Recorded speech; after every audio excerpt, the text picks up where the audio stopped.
Let's break it down. Saudi Arabia is pitching itself as the next big growth market for American business, not just for oil, but for everything from tourism to AI. And a new report highlights something worth watching. A US trade and investment delegation says 6 vital sectors are pulling American investors into the kingdom. So today, I'll explain what those sectors are, why this push is happening now, what's real opportunity versus hype, and what signals to watch next, because this isn't just about business. It's about how the US-Saudi relationship is evolving into a deeper economic partnership. First, the headline idea. According to Deborah Lair, the interim CEO of the Meridian International Center, American entrepreneurs and small businesses are increasingly interested in Saudi Arabia because it's getting easier to set up shop and because Vision 2030 has created new, made-from-scratch markets. The big draw is that the regulatory framework is being modernized and the ecosystem is actively welcoming foreign participation. And the 6 sectors she pointed to are a mix of consumer and strategic industries. Here's the list in plain English. 1. Hospitality. 2. Tourism. 3. Luxury goods and premium retail. 4. Culture and entertainment. 5. Technology, especially digital services. And 6. The infrastructure of growth around all of that. Logistics, aviation, and services that help companies scale. You can see the pattern. Saudi is not only trying to sell investors a market, it's trying to sell a transformation story. Now, why are Americans paying attention now? Because Saudi Arabia has been doing something very deliberate. It's trying to reduce friction for foreign companies. In older models, international firms often faced heavy setup steps, long timelines, and uncertainty. The pitch today is different. Faster licensing, clearer rules, and more government-backed platforms to attract investment, especially for companies that are not giant multinationals but still want to expand. There's also a timing factor. Vision 2030 isn't a vague vision anymore, it's a pipeline of projects, events, and whole new industries. If you're an investor, you don't wait until everything is finished. You position early when markets are being shaped. Now, what did this US delegation actually do? Lair said the delegation included representatives from a mix of big brands and major operators. Names like Delta and Intel were mentioned, and they met Saudi government officials, private sector leaders, and entrepreneurs. The goal was practical: turn Vision 2030 priorities into real partnerships, not just speeches. So let's unpack those sectors and what opportunity really means in each one. Sector 1: Hospitality. Saudi Arabia is expanding hotels, resorts, conferences, and business travel capacity. That means opportunities for hotel operators, property tech, security, staffing services, and the whole supply chain behind tourism, from payment systems to booking platforms. Sector 2: Tourism. Tourism is central to Vision 2030 because it creates jobs outside oil and brings foreign spending into the economy. Think Alula, the Red Sea projects, and the general push to put Saudi on the global travel map.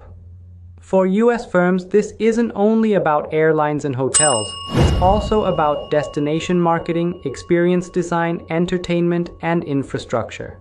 Sector 3: Luxury goods. Luxury might sound small, but it's a signal. A luxury market grows when disposable income rises, when tourism rises, and when a society becomes more open to global brands and experiences. For American businesses, luxury also includes premium services, finance, branding, retail tech, and high-end real estate. Sector 4: Culture and entertainment. This is one of the biggest changes in Saudi Arabia over the last decade. Concerts, sports, museums, festivals, creative industries, and a bigger role for local content. When culture becomes a sector, you get business around venues, ticketing, streaming, production, events, and training. It's also where international partnerships are often easiest because culture is a bridge. Sector 5: Technology. This is the strategic heart of the story. Saudi wants to shift capital toward innovation: AI, cloud, cybersecurity, gaming, digital government, and smart city systems. For US companies, the attraction is scale, big projects, big budgets, and an ambition to build quickly.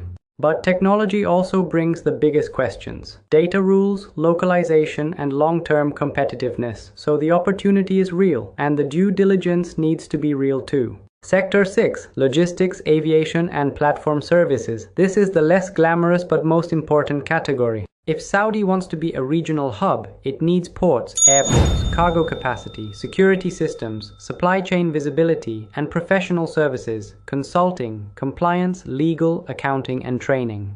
These are areas where American firms have strong capability and where Saudi's growth plan creates constant demand. Now zoom out. What does this mean for US-Saudi ties? Lair made an important point. The relationship is taking a stronger economic dimension. She cited bilateral trade around $40 billion and compared it with Saudi-China trade around $110 billion. Whether those exact figures move year to year, the big message is clear. Saudi trade with China is larger, and the US side sees room to grow. So the US isn't only looking at Saudi as an energy partner or a security partner, it's looking at Saudi as a market and as a place where American companies can anchor long-term in the Middle East. One more detail behind the momentum. Saudi has built front doors for investors. Investment promotion platforms, special economic zones, and programs to attract regional headquarters into Riyadh. The idea is simple. If you want big projects and access, place decision makers in the kingdom. That has nudged multinationals to commit, and it also creates support for smaller firms, legal, compliance, recruiting, and local partnerships. But let's be honest, investors don't buy slogans. They buy stability, clarity, and returns. So here are the reality checks. Reality check 1. Opportunity does not mean easy. A market can be attractive and still be complex. Regulations are improving, but companies still need local understanding, the right partners, and a long-term plan. Reality check 2. This is a competitive arena. Saudi is not waiting for the US. It's building relationships with many countries at the same time. So American companies are competing with Europeans, Asians, and regional players who also want the same contracts and market share. Reality check 3. The new sectors are real, but the timeline matters. Big projects create headlines, but execution happens in phases. Some sectors will take off faster than others. Tourism and services can scale quickly. Advanced manufacturing and deep tech take longer. So what should you watch next? Here are 5 signals. 1. Regulatory follow-through. Not announcements, implementation. If setup times keep dropping and rules become more consistent, that's a green light. 2. The SME pipeline. When small and mid-sized foreign companies start entering in volume, it means the market feels navigable, not just possible for giants. 3. The tech stack direction. Watch whether Saudi builds more with US tech ecosystems or whether it diversifies heavily toward Asian stacks. That will shape standards, talent, and long-term partnerships. 4. Talent and localization. If Saudi continues expanding workforce participation and training, that supports sustainable growth. If skills don't keep up, projects slow. And 5. The proof deals. Big memorandums are fine, but what matters is signed contracts, operating businesses, and profitable expansion. Bottom line, Saudi Arabia is presenting a clear pitch to US investors. We're building new sectors, we're lowering barriers, and we want partners who can scale with us. And the US interest is rising because the opportunity is no longer theoretical. It's becoming transactional. Flights, logistics, advisory services, technology, tourism, and culture. If you want a simple way to think about it, Vision 2030 is turning Saudi from a single-story economy into a multi-sector marketplace. And global investors want to be early.